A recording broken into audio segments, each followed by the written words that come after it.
This episode I'm going over your emails, and there's quite a few, so let's go ahead and get started. I am the stone that the builder refused. I am the visual, the inspiration that made ladies sing the blues. I'm the spark that makes your idea bright. The same spark that lights the dark so that you can know your left from your right. I am the ballad in your box, the bullet in the gun, the inner glow that lets you know to call your brother son. The story that just begun, the promise of what's to come. And I'ma remain a soldier till the war is won.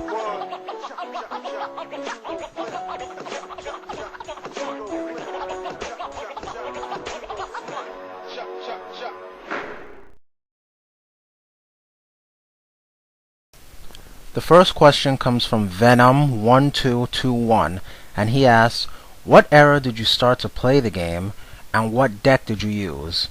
Also, what deck do you currently use? I started playing the game during the first set, which was Legend of Blue Eyes, but I didn't get my own deck until Metal Raiders and the first Yugi and Kaiba deck came out. My deck back then was a combination of 3 Yugi decks put together, pretty much, with all the best cards in it. Right now, I currently run a lot of different decks, but the one I'm having the most fun with playing is a Battery Man deck. Thanks for that question. Holy Darkness 90 writes, hey, I have a couple of questions to ask. One concerning Goofy Plays. He has a lot of funny deck ideas, and his channel has helped me with deck thinning of sorts. The second is, what do you think about people thinking up their own deck ideas, like me, because a lot of people I play either use a Gladiator Beast or Blackwing deck or some other kind of meta that just seems too boring. Anyway, what do you think about these decks being too boring and repetitive? I really like the Right to Goof channel. The duels he uploads are fun to watch, but what I like best about it is a new series he's doing called Yugi Statistics. I feel it's very helpful, and I recommend people check it out if you have the time.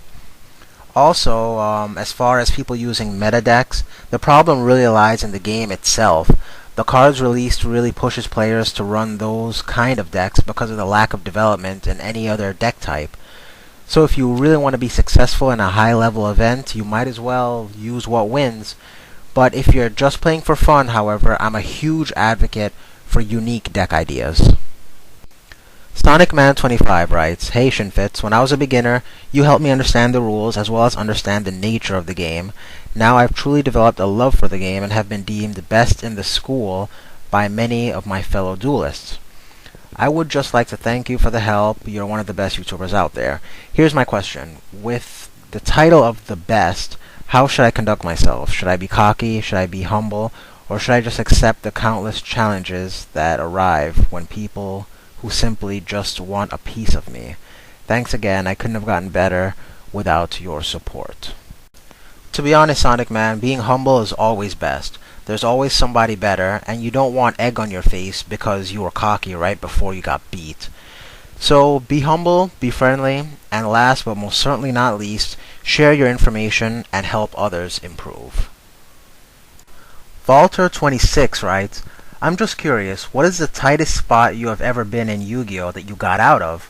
I know half the time for me, it reminds me of one of those situations you see in the show, that one draw change it all. For me, one draw didn't change it all for the tightest spot I got out of. It was a combination of cards. It was the Chaos era. I had just started playing the game again. My opponent was playing Exodia, and I knew it since he had searched for a piece or two throughout the game. All of my cards were pretty old, but I had an idea to win. First I set Cyberjar, and the Spell Absorbing Life trap card. During my next turn, I flipped Cyberjar, and luckily hit one of his Exodia pieces, which he set. Then I flipped the Spell Absorbing Life, since I didn't own a Ceasefire at the time.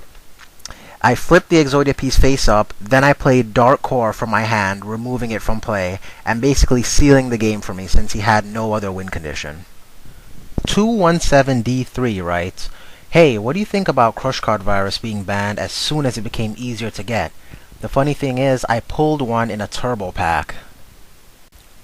I believe Crush Card should have been more available a lot sooner, but I'm not upset about it being forbidden since I feel it leads to a cookie cutter format since the other elements don't really have a good Crush Card equivalent. The Gadget Guru writes, what do you think of a Gadget deck in this format? In previous formats, anti-meta, especially Gadgets, were too slow to top, but recently a Gadget deck took 18th place in a Shonen Jump, which is quite a milestone for the deck. Do you think there are any particular new tech cards, either just released or being released soon, that'll help the gadgets out in the coming meta? To be honest, I haven't done a lot of testing with gadgets, as the deck type doesn't really appeal to me. However, I've seen gadget variants including Royal Oppression, Vanity's Fiend, and many Monster Destruction cards do pretty well, even in this format. I believe the main problem with the deck is that there's no endgame monster like Dark Arm Dragon or Judgment Dragon that really fits, besides maybe some synchros. You have to control the tempo and stop your opponent from playing their endgame monsters while you slowly attack for game. I'm not sure about any new cards that can help the deck out, but I'm sure someone has, so if any of you guys know of any new tech, please leave a comment giving your suggestions. And because of this question, I'm going to be testing the Gadget deck myself, and I'm sure together we can find a build that works. So I guess I'll try to answer your question again in another episode, once I've done some testing with the deck. This episode's topic of choice comes from End of Chaos 22, and he writes, "Everyone I think was happy when Konami took over initially. Regionals and Nationals provided 5 booster packs with registration, and also made it convenient for players to reach sneak peek events by hosting them at local hobby stores. However, a growing trend has been getting a lot of attention in the Yu-Gi-Oh world. Most players have been noticing that a lot of top cards from sets have been getting reprinted, either in new packs or in special editions. It started with Heraclinos, and everyone knew Gladiator Beast at the time would suck, which for a while they did. Now it's huge fears like Honest in Hidden Arsenal and Charge of the Light Brigade in the special edition. In the past, players had one thing to fear: the ban list. It would affect the values of their cards quite simply, and hard to get cards and broken cards would be banned or limited or semi-limited. But now, with all these reprints, thanks to Konami, players have to constantly be on their toes about where they invest their money and how the trades they make, which is unfair. Please make your segment on the next Duel School. Which is better, Konami or Upper Deck? Honestly speaking, I don't see a huge difference in between Konami and Upper Deck as far as this matter goes. Upper Deck's event coverage is deeply missed, but that's another subject for another episode. Reprints have always plagued collectors ever since the first decks were available in Metal Raiders. Monster Reborn, Blue Eyes, Change of Heart, Summon Skull, Needleworm, Shrink, you name it, most likely it has more than one rarity because of a reprint. And for the most part, I feel that it's helped the game thrive, and it has become an essential factor of the game's success up until this point.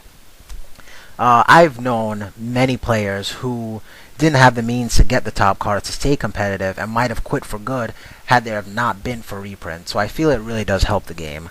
But that leads me to the question for you guys. How do you feel about the reprints? And do you feel things were better off when Upper Deck was still around? For those of you whose question I didn't get to, I apologize. If you want your questions or topics covered in the next episode, send a message entitled Yu-Gi-Oh! Q&A or Yu-Gi-Oh! Topic of Choice. That's going to be all for this episode. This has been Duel School with Fitzroy. Thanks a lot for all the questions. I'm Fitzroy, and you guys just got schooled.